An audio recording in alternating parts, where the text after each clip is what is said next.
Hari. Ya, Tapi di sini yang pertama saya mau tanya, kenapa Yesus itu dalam Injil Matius ini menampakkan diri kepada perempuan-perempuan pertama, bukan kepada para rasulnya. Misalnya seperti Petrus atau apa. Kita di sini dulu biar dekat dengan Petrus. oke.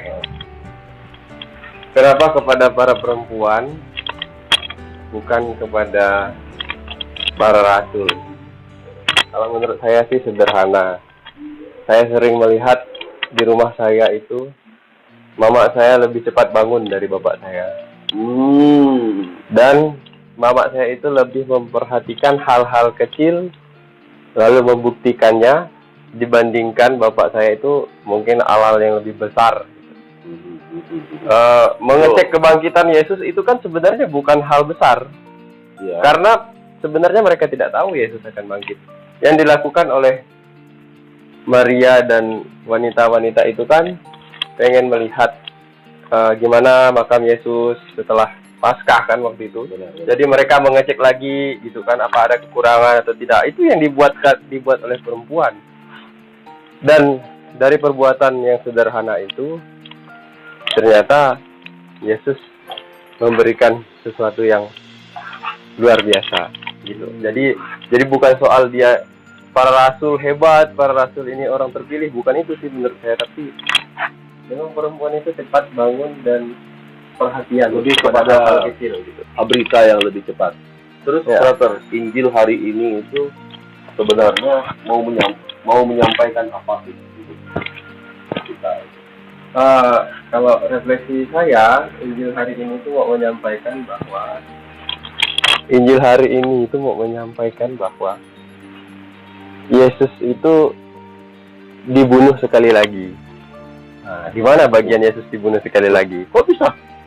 Karena Yesus sudah bangkit dan diketahui oleh orang tokoh-tokoh. Lalu mereka mengutus algojo untuk bersaksi palsu. Bersaksi palsu itu menurut brother, kita sambil berjalan di sini karena anjuran pemerintah itu untuk berjemur ya. Betul banget. Betul banget. Sambil kita berbicara soal. Jadi teman-teman, Injil hari ini itu ingin menyampaikan pesan kepada kita, terutama orang Katolik lah, karena saya kan ngomongnya untuk orang Katolik. Supaya kita itu tidak membunuh orang dengan kata-kata bohong, hoax atau gosip. Nah, itu yang mau saya sampaikan. Kebetulan saya kemarin juga baca khotbahnya Paus waktu misa mengenai malaikat pelindung, tapi beberapa tahun yang lalu khotbahnya. Itu Paus mengatakan kalau dengan gosip seseorang itu telah mematikan orang lain. Gosip mematikan orang lain. Menyebar hoax itu mematikan orang lain. Berarti hoax itu sama dengan pembunuhan ya? Oh, jelas dong. Karena dia menyampaikan apa yang tidak benar. Yesus bangkit gara-gara hoax. Dia mati loh di hadapan orang Yahudi. Ya. Orang Yahudi tidak percaya Yesus bangkit hanya karena hoax. Bayangkan. Tapi orang Katolik itu, Frater Kehi, orang Katolik itu mestinya harus seperti Petrus deh. Ya. Jadi Petrus itu orang yang ragu-ragu dengan Yesus. Ya. Ragu-ragu banget. Sama seperti orang Yahudi pada dasarnya menurut saya. Tetapi setelah dia mengetahui kebenaran, dia berpegang pada kebenaran itu dan melakukan apapun untuk memperjuangkan kebenaran itu. Seperti Petrus, dia mewartakan Yesus berkoar-koar. Menurut saya ini bagian pertobatan. Nah, di mana bedanya orang Katolik dengan orang bukan Katolik? Mungkin kita sama-sama punya kecenderungan yang sama sebagai manusia untuk bergosip, untuk membunuh orang dengan kata-kata. Tetapi kecenderungan yang berbeda adalah orang Katolik selalu bertobat. Saya tidak mengatakan orang lain tidak bertobat, tapi untuk orang Katolik itu ada jalan yang bagus untuk memperbaiki dirinya, yaitu pertobatan. Bertobat. Itu menurut saya. Bertobat. Ya, brother. Tadi itu di Injil juga Yesus meminta kepada wanita-wanita supaya para rasul itu kembali kepada Galilea. Nah, dalam teologi sendiri, apa kristologi itu, mengapa sih Yesus meminta para murid itu untuk kembali ke Galilea untuk bertemu dengan Wah, pertanyaan yang luar biasa ya menurut saya. Jadi meskipun kita kuliah teologi, tetapi ada beberapa hal yang mungkin luput dari kita ya. Mengapa harus ke Galilea? Kenapa tidak Kana? Tidak Kana, tidak ke tempat lain. Tempat lain ke Galilea, tempat di mana Petrus itu dipanggil, dan mereka di Danau Galilea itu dipanggil, para murid lebih banyak dipanggil. Apa ya?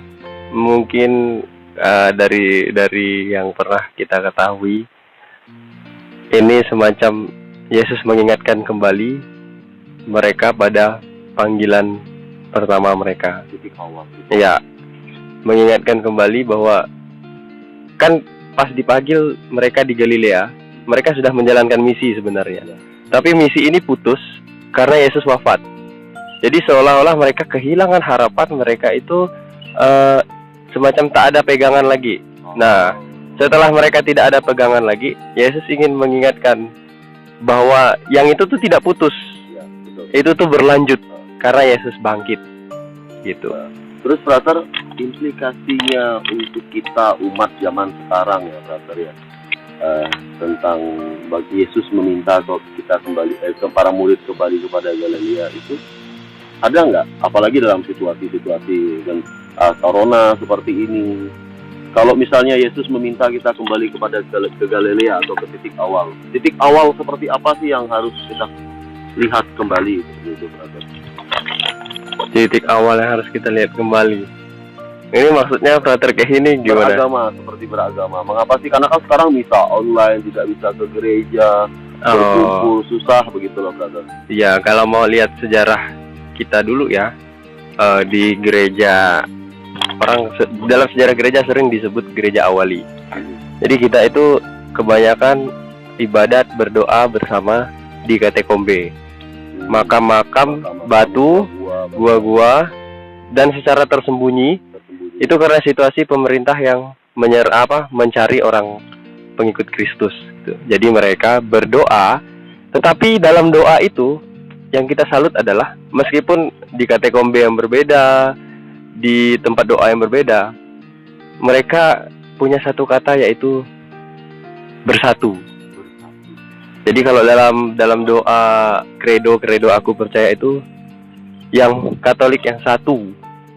Yang satu itu jangan hanya dipikirkan kesatuan kita sebagai orang Katolik antar umat beriman, tetapi itu lebih kepada kesatuan kita dengan Yesus Kristus.